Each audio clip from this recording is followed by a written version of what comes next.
তারাবির নামাজে প্রতি 4 রাকাত পর পর যে দোয়াটি পড়া হয় সুবহানা জিল মুলকি ওয়াল মালাকুত, এটি কতটুকু গুরুত্বপূর্ণ? দোয়াটি পড়ার সঠিক নিয়ম কি? আমাদের দেশে স্বাভাবিকত তারাবির নামাজের প্রতি 4 রাকাত পর পর একটি দোয়া পড়া হয়, সুবহানা জিল মুলকি ওয়াল মালাকুত, এভাবে একটা দোয়া পড়া হয়, লম্বা দোয়া। এটা মূলত কোনো হাদিসে নেই, এভাবে কোনো সাহাবায়ে কেরাম আমল করেছেন কিংবা বড় বড় ইমামগণ আমল করেছেন এরকম কোনো মত পাওয়া যায় না।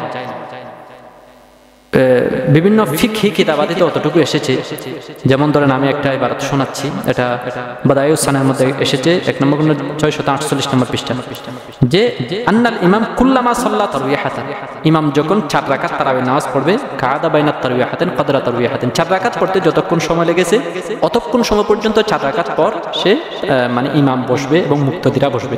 ইউসাব্বিহু ওয়া ইউহাল্লিলু, যার মন চায় তাসবিহ পড়বে, যার মন চায় লা ইলাহা ইল্লাল্লাহ পড়বে, ওয়া ইউকাব্বিরু, যার মন চায় আল্লাহু আকবার বলবে, ওয়া ইউসাল্লি আলান নবী, যার মন চায় সে দরুদ শরীফ পড়বে, ওয়া ইয়াদউ, যার মন চায় সে দোয়া করবে, ওয়া ইয়ানতাজিরু, এভাবে অপেক্ষা করবে।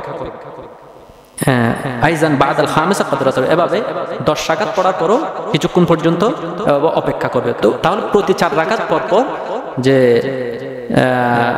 মানে একটা বিশ্রামের জন্য একটা সময় দেওয়া হয়েছে, এখানে কোনো দোয়া পড়তে হবে এরকম কোনো শরীয়তের মধ্যে নির্দেশ নেই। বিশেষ করে আমরা যে কোনো ফিকহি কিতাবাতে দেখলে সে বিষয়গুলো আমরা পেয়ে যাব। যেমন ধরেন বাহরুল আইকার মধ্যে এসেছে 2 নম্বর খণ্ড 122 নম্বর পৃষ্ঠায়, যে ইনশা ও সাব্বাহু ওয়া ইনশা ও করাউল করা ওয়া ইনশা ও সাল্লু 4 রাকাত ফুরাদ ওয়া ইনশা ও কাআদু সাকিদিন। আপনি চাইলে তারাবির নামাজ 4 রাকাত পড়ার পর তাসবিহ পড়তে পারবেন, চাইলে কোরআন তেলাওয়াত করতে পারবেন, চাইলে আপনি বসেও থাকতে পারবেন। এটা বিভিন্ন অনেক ফতোয়া বিভিন্ন কিতাবাদের মধ্যে এসেছে।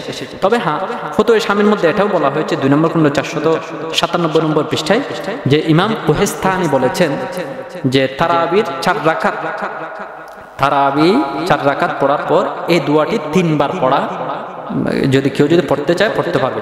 সুবহানা জিল মুলকি ওয়াল মালাকুত, সুবহানা জিল ইজ্জতি ওয়াল আজমাতি ওয়াল কুদরতি ওয়াল কিবরিয়াই ওয়াল জাবারুত, সুবহান মালিকিল হাইয়িল লাযী লা ইয়ামুতু, সুবহান কুদ্দুসুন রব্বুল মালায়েকাতি ওয়ার রূহ, লা ইলাহা ইল্লাল্লাহ নাস্তাগফিরুল্লাহ নাসআলুকাল জান্নাহ ওয়া নাউযু বিকা মিনান নার। এভাবে 3 বার কেউ যদি পড়তে চায় পড়তে পারবে। তবে এটা যে পড়তে হবে অথবা এটা যে পড়ার নিয়ম আছে এরকম কোনো কিছু নয়। এটা হলো প্রত্যেকজন নিজ নিজ ইচ্ছার উপর। কেউ যদি চায় একবারে কিছু না পড়তে, 4 রাকাত পড়, তাহলে সে নাও পড়তে পারবে, অথবা পড়তে চাইলে যে কোনো একটা দোয়া, যে কোনো একটা তাসবিহ, যে কোনো একটা কোনো কিছু সে পড়তে পারবে, কোরআন তেলাওয়াত করতে পারবে, জিকির আজকারও উনি করতে পারবে। সুবহানা জিল মুলকি ওয়াল মালাকুত এটা যে পড়ার নিয়ম অথবা এটা যে পড়তে হবে এরকম কোনো কিছু না। তবে হ্যাঁ, এটা পড়লেও এটা বৈধ হবে, এটাও পড়তে পারবে। এভাবে তাহতাউির মধ্যে এসেছে, তাহতাউি আলা দুরুল মুখতার 1 নম্বর খণ্ড 296 নম্বর পৃষ্ঠা। আমাদের জানা মতে তারাবির প্রত্যেক 4 রাকাত পর পর যে সুবহানা জিল মুলকি ওয়াল মালাকুত যে দোয়াটি পড়া হয়, এটা কোনো হাদিসের মধ্যে নেই এবং কোনো ফিকহি কিতাবাদের মধ্যেও, একবার পুরাতন কিতাবাদের মধ্যে নেই। ফতোয়া শামি এবং তাহতাউির মধ্যে এসেছে, সেখানে কোহেস্তানি থেকে বর্ণনা করা হয়েছে, সেখানেও বলা হয়েছে যে এটা পড়তে পারবে, এটা যে পড়তে হবে অথবা এটা যে পড়ার নিয়ম এরকম কোনো কিছু নয়।